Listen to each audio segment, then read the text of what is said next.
یہ کاتبین وحی کے سردار ہیں، 50 لوگ کاتبین وحی تھے، اللہ کی وحی کو لکھنے والے، ان کے سردار امیر معاویہ رضی اللہ تعالیٰ عنہ تھے، ان کو کرٹیسائز کر کے ہم غیر محسوس طریقے پر وحی کو مورد الزام نہیں۔ مولا علی علیہ السلام سے متعلق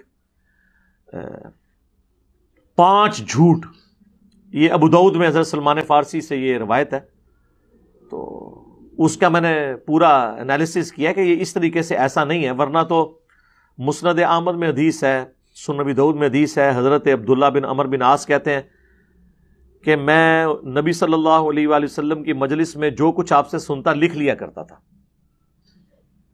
یہی وجہ ہے، صحیح بخاری میں حدیث ہے، حضرت ابو ہریرہ کہتے ہیں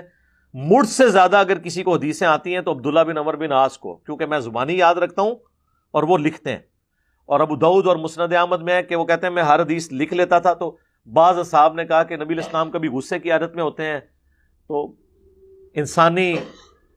یعنی ایک فطرت کے ناطے ہو سکتا ہے آپ کی مبارک زبان سے ایسے الفاظ بھی نکلتے ہوں جو یعنی وہ اس طرح دین نہ ہو، تو کہتے ہیں میں نے لکھنا چھوڑ دیا۔ تو کچھ دنوں کے بعد نبی علیہ السلام نے کہا تم حدیثیں کیوں نہیں لکھتے ہو؟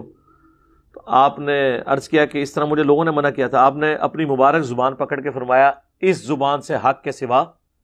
کچھ نہیں نکلتا۔